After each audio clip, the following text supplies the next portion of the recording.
Selamat datang di Irwan Cetes Channel. Masyarakat Indonesia adalah salah satu masyarakat di dunia yang sangat mempercayai hal-hal mistis atau ilmu hitam. Ya seperti santet, terus pelet, terus leak yang ada di Bali, terus parakang yang ada di Sulawesi. Tapi seklinik-kliniknya masyarakat Indonesia, mereka itu tidak pernah se ekstrim seperti masyarakat Eropa di abad pertengahan.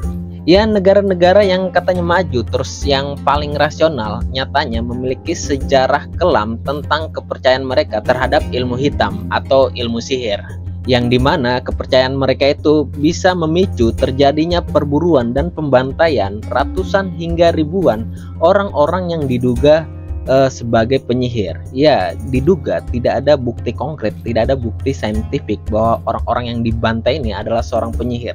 Jadi bagaimanakah kisah perburuan dan pembantaian penyihir-penyihir di Eropa di abad pertengahan ini? Ayo kita cari tahu.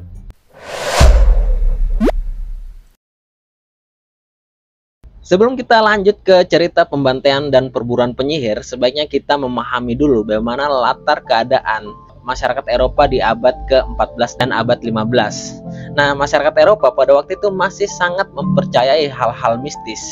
Ya, karena perkembangan ilmu pengetahuan dan sains belum semaju sekarang. Nah, jadi banyak penyakit, terus kejadian-kejadian tidak menyenangkan, juga bencana alam, itu disangkut pautkan dengan hal-hal mistis. Ya, seperti akibat kutukan, terus karena hukuman dari Tuhan, ataupun karena kiriman dari para penyihir. Nah, pengaruh gereja pada waktu itu juga sangat besar untuk mempromosikan betapa berbahayanya ilmu sihir ini yang dikirimkan oleh para penyihir. Dan juga mereka itu membuat polisi gereja yang dinamakan inkuisisi, yang dimana mereka ini bertugas untuk mencari dan mengidentifikasi individu atau kelompok-kelompok yang dianggap menyimpang dari doktrin resmi gereja. Mereka berhak memeriksa, terus mengadili, terus menjatuhi hukuman kepada orang-orang atau kelompok-kelompok yang mereka anggap ini sesat. Jadi mereka ini memiliki otoritas untuk menunjuk ini kafir, ini sesat, itu ilmu sihir.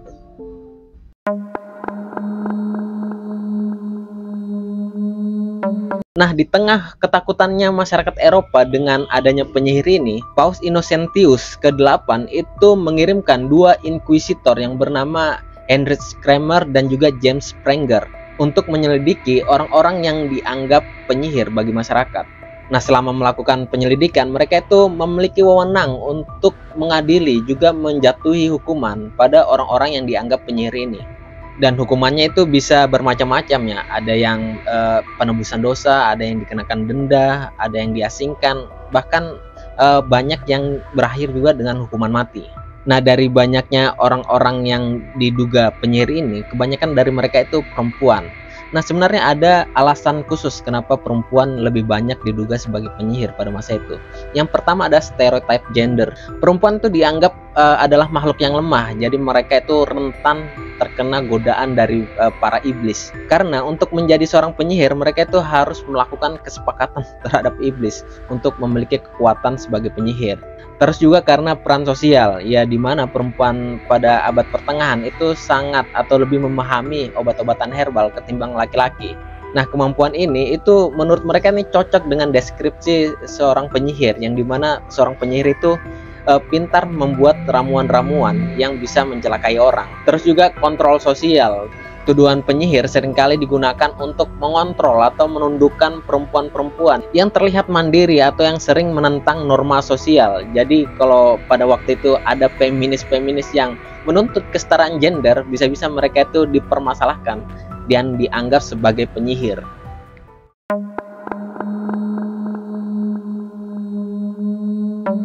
Terus bagaimana sih prosesnya orang itu dari diduga penyihir sampai bisa dijatuhi hukuman?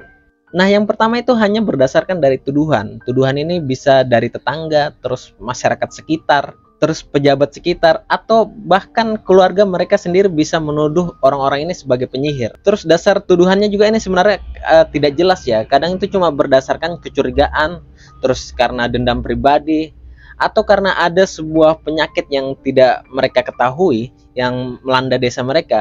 Mereka itu percaya ini adalah akibat ulah dari penyihir, dan mereka harus mencari orang yang dianggap menjadi sumber penyakit tersebut. Nah, setelah adanya tuduhan, akhirnya mereka ditangkap dan mereka diinterogasi yang dimana interogasinya tuh lebih cenderung ke penyiksaan.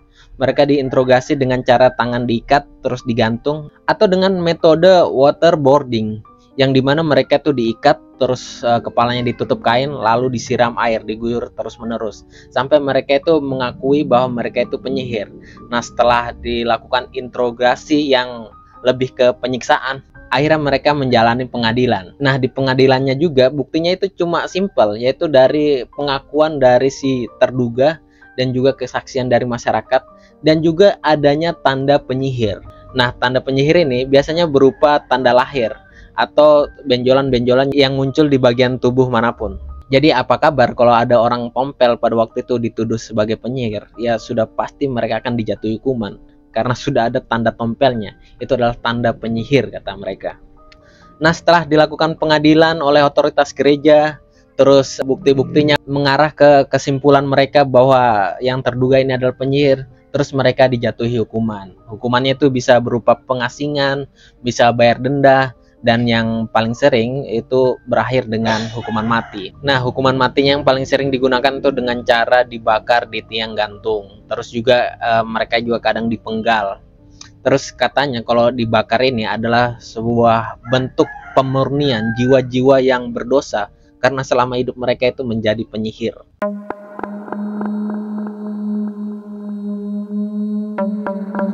Nah, yang membuat juga kenapa perburuan dan pembantaian penyihir ini menjadi begitu masif terjadi di seluruh seantero Eropa, ini adalah akibat dari sebuah buku yang berjudul Malleus Maleficarum, atau yang biasa disebut dengan Hammer of Witch atau palunya penyihir, yang ditulis oleh dua inkuisitor tadi yang bernama Heinrich Kramer dan juga James Sprenger.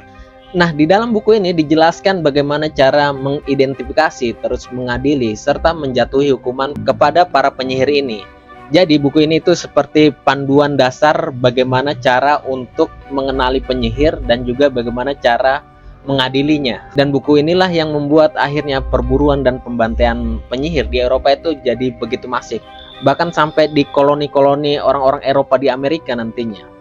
Ya, karena yang tadinya pengadilan dan penjatuhan hukuman kepada penyihir itu dilakukan oleh otoritas gereja, sekarang dengan buku panduan dasar memburu penyihir ini ada, jadi semua masyarakat umum itu bisa berburu dan juga membantai penyihir secara mandiri tanpa ada otoritas gereja ikut menyertainya. Dan oleh sebab itu buku ini akhirnya dicap sebagai karya sastra yang sangat keji dan juga sangat kejam.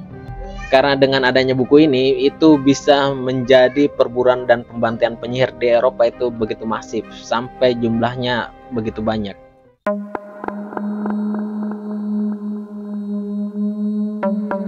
Banyak perburuan penyihir yang terkenal, misalnya di Inggris itu perburuan penyihir Pendle pada tahun 1612 yang mengakibatkan 12 orang itu dihukum mati. Tuduhannya ya didasarkan pada kesaksian masyarakat dengan bukti-bukti yang lemah. Terus ada juga di Jerman antara tahun 1626 dan juga 1631 yang dimana korbannya itu mencapai 900 orang. Ini adalah salah satu perburuan dan pembantaian penyihir terbesar yang ada di Eropa yang tercatat ya. Terus ada juga salah satu kasus paling terkenal adalah perburuan penyihir di Salem pada tahun 1692 di Amerika Serikat. Itu korbannya itu hampir 200 orang yang diduga dan akhirnya dieksekusi mati karena dianggap sebagai penyihir. Nah, dari sepanjang periode tahun 1400-an sampai tahun 1700-an, jumlah orang yang dieksekusi mati karena dianggap sebagai penyihir itu mencapai 40.000 orang. Bahkan banyak yang mengatakan itu jumlahnya lebih besar daripada ini karena banyak juga kasus-kasus yang tidak terdata atau tertulis secara sejarah. Nah, itulah kisah dari perburuan dan pembantaian penyihir yang ada di Eropa pada abad pertengahan. Sangat kejam, sangat menyeramkan, yang akhirnya bisa berakhir karena perkembangan ilmu pengetahuan dan juga kemajuan di bidang sains. Terus orang-orang juga semakin rasional, bisa menentang kepercayaan-kepercayaan irasional terhadap penyihir ini. Sekarang kita bisa melihat pembantaian penyihir adalah contoh ekstrim dari ketakutan dan kebodohan massal. Dan kita juga harus tetap sadar bahwa masih banyak kekerasan atau diskriminasi yang dilakukan berdasarkan kepercayaan atau keyakinan yang terjadi di berbagai belahan dunia saat ini.